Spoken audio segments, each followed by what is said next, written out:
తెలంగాణలో ఉన్న క్యాబినెట్లో అవినీతి మంత్రులు వెంటనే బర్తరఫ్ చేయాలని ఉచిత విద్యకై మన మాజీ ఎమ్మెల్సీ దిలీప్ కుమార్ గారు మనతో ఉన్నారు. సరే, ఎందుకు దీక్ష చేస్తున్నారో ఏంటి?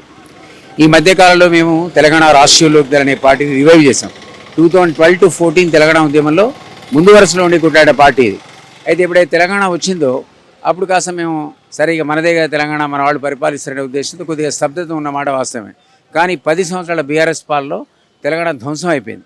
విద్యా వ్యవస్థ, వైద్య వ్యవస్థ అది పూర్తిగా ధ్వంసమే కాకుండా నిరుద్యోగత అనేది ప్రబలిపోయింది. ఎక్కడ చూసినా నిధులు నీళ్లు నియామకాలని ఏ స్లోగన్తో అయితే మనం కొట్లాడినామో అవి ఎక్కడన్నా గొంగడి అక్కడే ఉంది. సో మాకు మళ్ళీ ఈ ఆర్ఎల్డీ పార్టీ రివైవ్ చేయాలని అనిపించింది. అప్పుడు అజిత్ సింగ్ గారు ఎన్నో సందర్భాల్లో ఇదే ఇందిరా పార్క్లో కూడా మాతో పాటు దీక్షలో కూర్చున్నాడు. ఆ పార్టీ అధ్యక్షుడు ఉంటే జాతీయ అధ్యక్షుడు, ఆయన కోవిడ్లో చనిపోయాడు. ఆ తర్వాత ఆయన కుమారుడు అయినటువంటి జయంత్ చౌదరి ఎన్డీఏలో చేరి ఈరోజు స్కిల్ మినిస్టర్ ఉన్నాడు దేశ స్థాయిలో. ఆయన మాకు రెసిడెన్స్ ఇచ్చాడు.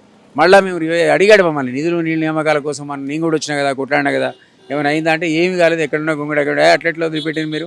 అప్పుడు అసలు మనం మనాల్సిన అవసరం లేకుండే. ఇప్పుడు మనం మొదలు పెడదాం. ఈసారి ఖచ్చితంగా ప్రజలకు సామాజిక తెలంగాణ వచ్చేదాకా మనం కొట్లాడాల్సిందే అని ఆయన సంకల్పంతో నన్నే అధ్యక్షుడిగా ఈసారి నియమించాడు. అంతకుముందు మా మేడం ఉండే, ఇప్పుడు ఆమె జాతీయ మహిళా అధ్యక్షురాలైంది.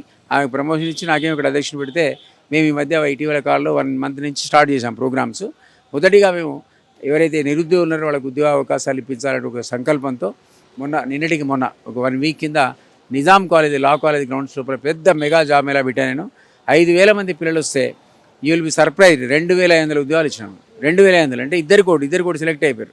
మిగిలిన వాళ్ళు స్కిల్ కోసం పోతున్నారు. స్కిల్ వాళ్ళు కనుక సమకూర్చుకుంటే రాబోయే జాబ్ మేళలో వాళ్ళు కూడా ఉద్యోగం ఇస్తాం. ఇది మేజర్ ప్రోగ్రామ్ మాది. ఎవ్రీ 2 months కూడా పెడుతున్నాం. మీ ద్వారా నేను ఉద్యోగులు అప్పీల్ చేస్తున్నాను. నెక్స్ట్ ఇది నాది 7th September ఖమ్మంలో ఉంది, ఇదే ఆర్ఎల్డీ ఆధ్వర్యంలో. అక్కడ కూడా జాబ్ మేళా ఉంటుంది కాబట్టి, మెగా జాబ్ మేళా కాబట్టి అందరి పిల్లలు అక్కడికి రావాలి, ఉద్యోగాలు తీసుకోవాలని కోరుకుంటున్నా. ఇది కాకుండా ఈరోజు దీక్ష సంకల్పం ఏంటంటే, కొండా సురేఖే చెప్తుంది మీ అవినీతి పరులు అని.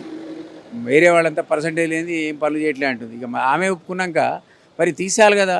అవినీతి మంత్రులు ఎట్లుంటారు అసలు? గవర్నర్ ప్రమాణ స్వీకారం చేయించింది దేనికోసం అంటే ఖచ్చితంగా మనను పారదర్శకంగా పరిపాలిస్తారు, ఆశ్రిత పక్షపాతం ఉండదు, సొంత పనులు చేసుకోరు, నీతిగా పరిపాలిస్తారు అనుకుంటే తరే చెప్పుకున్నాక ఆ మంత్రులు ఎట్లా కొనసాగుతారు అనేది మన డిమాండ్.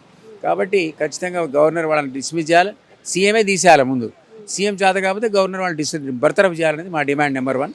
నెంబర్ 2, మీకు తెలుసు ఈ రోజునటువంటి రైతులకు నకిలీ విత్తనాల బిడద బోల్డని కంపెనీలు వచ్చి ఇష్టం వచ్చినట్టు డబ్బులు దండుకొని పోతున్నాయి, మొలకేమో రావట్లేదు. కాబట్టి రైతులు మోసపోయి చాలా చోట్ల వేలాది ఎకరాల్లో నష్టపోయారు భారీగా. ముఖ్యంగా పత్తిలో అయితే చెప్పడానికి వీల్లేదు. కాబట్టి అట్లాంటి రైతులందరి దగ్గర గవర్నమెంట్ ఆటా ఉంది. వాళ్ళు దాన్ని కలెక్ట్ చేసుకొని ఎకరానికి 25,000 ఖచ్చితంగా వాళ్ళకు కాంపెన్సేషన్ ఇవ్వాలనేది ఒకటి. అదే పద్ధతిలో థర్డ్ ఐటమ్ ఏంటంటే ఎస్సీ ఎస్టీ బీసీ 25% విద్యార్థులకు మనం ఉద్యోగ ఉపాధి అవకాశాలు ఇవ్వాలి అన్నది, ఉచిత విద్య ఈ ప్రైవేట్ స్కూల్స్లో, కార్పొరేట్ స్కూల్స్లో ఇవ్వాలన్నది ఒకటి లెజిస్లేషన్. అది అంటే 2009 నిర్బంధ విద్యా హక్కు చట్టం అది ఉంది, తెచ్చిందే కాంగ్రెస్. 9 రాష్ట్రాల్లో ఇప్పటికి ఆల్రెడీ ఇంప్లిమెంట్ అవుతుంది. అన్ఫార్చునేట్లీ ఆ చట్టం తెచ్చిన కాంగ్రెస్ ఇక్కడ 2 ఏళ్ల నుంచి ఉంది. మరి వాళ్ళు ఏం దీని గురించి పట్టించుకుంటలేదు. కాబట్టి ఇది కనుక జరిగితే దాదాపు 6 లక్షల మంది ఇట్లాంటి ఎస్సీ ఎస్టీ బడుగు బలహీన వర్గాల వాళ్ళకి ఉచితంగా ప్రైవేట్ స్కూళ్ళలో అడ్మిషన్స్ వస్తాయి. కాబట్టి దాన్ని కూడా మేము డిమాండ్ చేస్తూ ఇది మా మొదటి కార్యక్రమంగా మేము మొదలుపెట్టాం. ఈరోజు చేసిన దీక్ష అన్నది కనువిప్పు కలిగించాలి రేవంత్ సర్కారుకు. తక్షణమే వాళ్ళు మేము అడిగిన 3 డిమాండ్లు కూడా నెరవేర్చాలని మీ ద్వారా కోరుకుంటున్నాం. తెలంగాణలో కాంగ్రెస్ పార్టీ వచ్చి 1.5 సంవత్సరం అయింది. మాపై అనవసరమైన విమర్శలు చేస్తున్నారని రేవంత్ అంటున్నారు, మీరేమంటారు? ఏముంది, మీకు కనపడుతూనే ఉంది, వినపడుతూనే ఉంది. నేను చెప్పిన డిమాండ్లు ఏందో అందులో ఏమని అబద్ధం చెప్పండి. మేము అవినీతి పరులమని కొండా సురేఖ చెప్పుకుంది, తీసేయి. ఎందుకు పెడుతున్నా? ఆమె చెప్తుంటే పర్సెంట్ లేదు, మా వాళ్ళు పనిచేస్తున్నారు, ఎవరు వాళ్ళు చెప్పాలి కదా ఆమె. అదే పద్ధతిలో మనకు తెలుసు కదా, రైతులకు పత్తి విత్తనాలు ఇతర విత్తనాలు ఫేక్ వస్తున్నాయి, వాళ్ళంతా మోసపోతున్నారు, గగ్గోలు పెడుతున్నారు మొత్తం రాష్ట్రంలో. ఆదుకోవాలి కదా. నువ్వు ఏమో చెప్తావు కదా, అగ్రికల్చర్ కూలీలకు కూడా డబ్బులు ఇస్తా అంటివి, ఇవ్వకపోతేవి. రైతు బంధు పూర్తిగా భరోసా అందరికీ అందిస్తా అంటివి, ఇప్పటికి కూడా 3 ఎకరాల 4 ఎకరాల 7 ఎకరాల దగ్గరే ఉన్నావు. తర్వాత ఏదో వృత్తి ఇస్తా అంటివి, మహిళలకు 2,500 రూపాయలు పెన్షన్ అంటివి, తులం బంగారం అంటివి. ఇవన్నీ ఆయనవే కదా. ఏమైనా అడిగితే ఏమంటే నా దగ్గర ₹1 కావాలంటే కోసుకొని తినన్నాడు.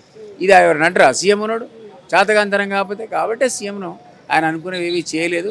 అసందర్భ ప్రేలాపనలు, అదేవిధంగా చాతగారేటువంటి పరిపాలన. కాబట్టి సీఎం మళ్ళీ చెప్తున్నాం, తెలంగాణ సోయితో పరిపాలించిన ఆయన, తెలంగాణ సోయితో ఉంటేనే ప్రజల్ని ఆదరిస్తారు, లేకపోతే లోకల్ బాడీలా చిత్తు ఓడిస్తారు కాంగ్రెస్.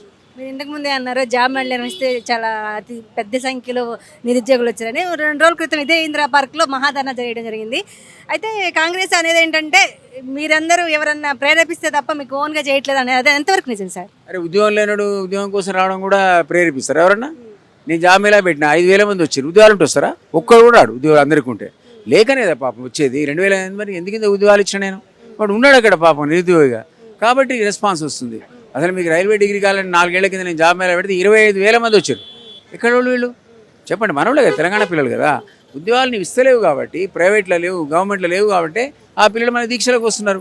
వాళ్ళు మనం ప్రేరేపించడం అంటే ఎట్లా? వాడు బతకాలనా వద్దా? ఎట్లా 2029లో మీరు తెలంగాణలో పార్టిసిపేట్ చేస్తున్నారు ఎలక్షన్స్? ఎందుకు? అది పొలిటికల్ పార్టీ కదా. ప్రస్తుతానికైతే ఖచ్చితంగా మేము దాని ఏమంటారు లోకల్ బాడీలో పార్టిసిపేట్ అవుతాం, అనుమానం లేదు. మా వాళ్ళని తయారు చేస్తున్నాను నేను. గతంలో పార్టిసిపేట్ చేసిన ఒక సర్పంచ్ ముగ్గురు సర్పంచ్లను మా బీఫామ్తో ఒక కార్పొరేట్ని గెలిపించాను నేను, అప్పుడే ఏ అలయన్స్ లేకుండా. ఇప్పుడు మేము ఎన్డీఏలో భాగస్వామి ఉన్నాం, మరి బీజేపీతో అలయన్స్ ఉంటుంది మాకు.